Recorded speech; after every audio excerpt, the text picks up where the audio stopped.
আসসালামু আলাইকুম ওয়া রাহমাতুল্লাহ। ইসলামী শরীয়তে স্বপ্নের গুরুত্ব এবং মোহাম্মদ কাসিমের স্বপ্ন। যে জ্ঞান আসমান থেকে অর্থাৎ আল্লাহর পক্ষ থেকে কার উপর অর্পণ করা হয়, অনুগ্রহ করে দান করা হয়, সেটা হলো অর্পিত জ্ঞান বা আসমানি জ্ঞান। পৃথিবীর প্রত্যেক নবী এবং রাসূলগণ আল্লাহর পক্ষ থেকে যে জ্ঞান পেয়েছেন সেগুলো সবই ছিল এই জ্ঞানের অন্তর্ভুক্ত।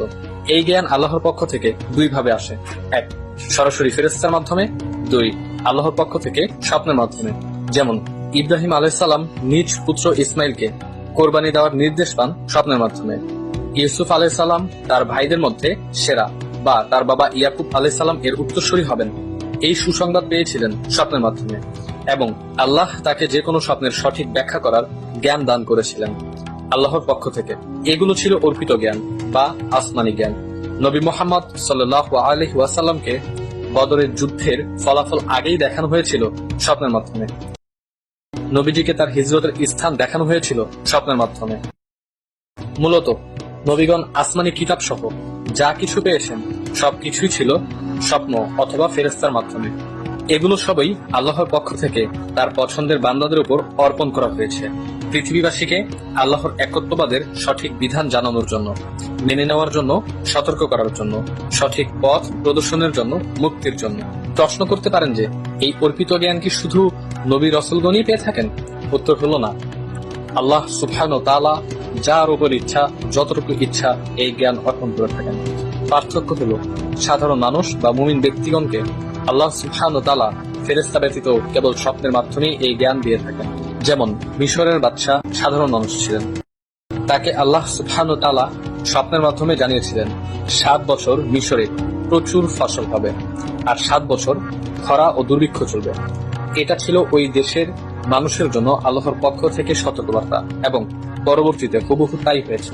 আজকের বরকতময় জমজম কূপ একসময় বালির নিচে ঢাকা পড়েছিল। নবীজির দাদা আব্দুল মুত্তালিব আল্লাহ সুবহানাহু ওয়া তাআলার পক্ষ থেকে স্বপ্নের মাধ্যমে জানতে পেরেছিলেন জমজম কূপের অবস্থান এবং খনন করার নির্দেশ। এরপর তিনি স্বপ্নে দেখানো জায়গা খনন শুরু করেন এবং জমজম কূপ পুনরায় উদ্ধার করেন। এটি ছিল আল্লাহ সুবহানাহু ওয়া তাআলার পক্ষ থেকে সুসংবাদবাহী একটি সত্য স্বপ্ন। সিরিয়ার শাসক নুরুদ্দিন জঙ্গি আল্লাহ সুবহানাহু ওয়া তাআলার পক্ষ থেকে স্বপ্নে দেখেন রাসূল সাল্লাল্লাহু আলাইহি ওয়াসাল্লাম তাকে নীল চক্ষুওয়ালা দুইজন ব্যক্তিকে দেখিয়ে বলছেন, নুরুদ্দিন, এই দুষ্ট লোকেদের ষড়যন্ত্র থেকে আমাকে রক্ষা করো। এরপর নুরুদ্দিন জঙ্গি স্বপ্নের নির্দেশনা অনুযায়ী মদিনায় ব্যাপক অনুসন্ধান চালিয়ে দুইজন নীল চক্ষুওয়ালা ইহুদিকে গ্রেফতার করতে সমর্থ হলেন, যারা নবীজির লাশ চুরি করে নিয়ে যাওয়ার জন্য গোপনে বিশাল সুড়ঙ্গ করেছিল। এটি ছিল আল্লাহর পক্ষ থেকে সতর্কতা ও নির্দেশনমূলক একটি স্বপ্ন। কাজেই ইসলামে স্বপ্নের গুরুত্ব অপরিসীম এবং কিয়ামতের পূর্বে মুমিনের স্বপ্নের গুরুত্বের ব্যাপারে আল্লাহ রাসূল সাল্লাল্লাহু আলাইহি ওয়াসাল্লাম বলেন, কিয়ামতের কাছাকাছি সময়ে খুব কম স্বপ্নই অসত্য হবে। এটা এজন্যই হবে যে সে সময়টা নবুয়তের সময় ও প্রভাব থেকে অনেক দূরবর্তী হবে। ফলে বিশ্বাসীদেরকে সত্য স্বপ্নের মাধ্যমে কিছুটা পুষিয়ে দেওয়া হবে, যা তাদের কাছে সুসংবাদ বয়ে আনবে অথবা তাদেরকে তাদের ঈমানের ব্যাপারে ধৈর্য ধরতে ও দৃঢ় থাকতে সাহায্য করবে। সহিহ বুখারী 6499, মুসলিম 4200। আবু হুরায়রা রাদিয়াল্লাহু আনহু থেকে বর্ণিত, তিনি বলেন, রাসূল সাল্লাল্লাহু আলাইহি ওয়াসাল্লামকে আমি বলতে শুনেছি, সুসংবাদবাহী বিষয়াদি ব্যতীত নবুয়তের আর কিছুই অবশিষ্ট নেই। সাহাবাগণ জিজ্ঞেস করলেন, সুসংবাদ বহনকারী বিষয়াদি কি? তিনি বললেন, ভালো স্বপ্ন। হাদিস 146, আধুনিক প্রকাশনী 6506, ইসলামিক ফাউন্ডেশন।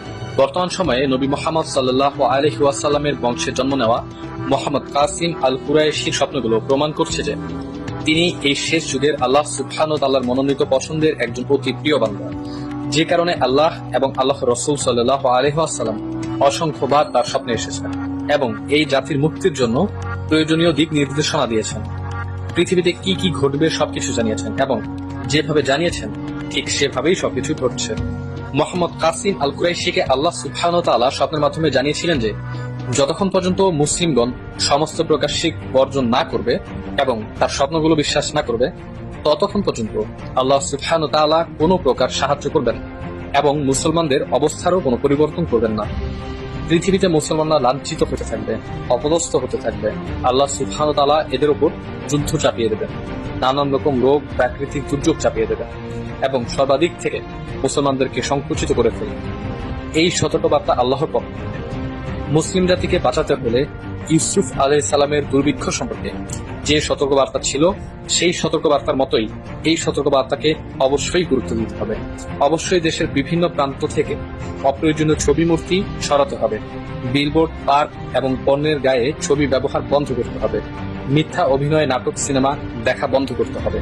প্রোফাইল পিকচার এবং ইমোজি ব্যবহার বন্ধ করতে হবে, কারণ মোহাম্মদ কাসিমকে আল্লাহ মুবাশশিরদের মাধ্যমে জানিয়েছেন এগুলো শিরক। মুসলমানগণ যদি এই শিরক সহ সমস্ত প্রকার শিরক বর্জন না করে, তাহলে জেনে রাখুন আপনাদের জন্য অপেক্ষা করছে ভয়াবহ শাস্তি। কারণ সত্য স্বপ্ন অস্বীকার করার অর্থ হলো নবীজির হাদিস অস্বীকার করা। নবীজির হাদিস অস্বীকার করা মানে হলো নবীজিকে অস্বীকার করা। নবীজিকে অস্বীকার করা মানে আল্লাহর আদেশকে অস্বীকার করা। আর আল্লাহ সুবহানাহু ওয়া তাআলার আদেশকে অস্বীকার করেও নিজেকে মুসলিম মনে করা চরম মূর্খামি নয় কি? সুতরাং গাজওয়াতুল হিন্দ, দ্বিতীয় বিশ্বযুদ্ধ,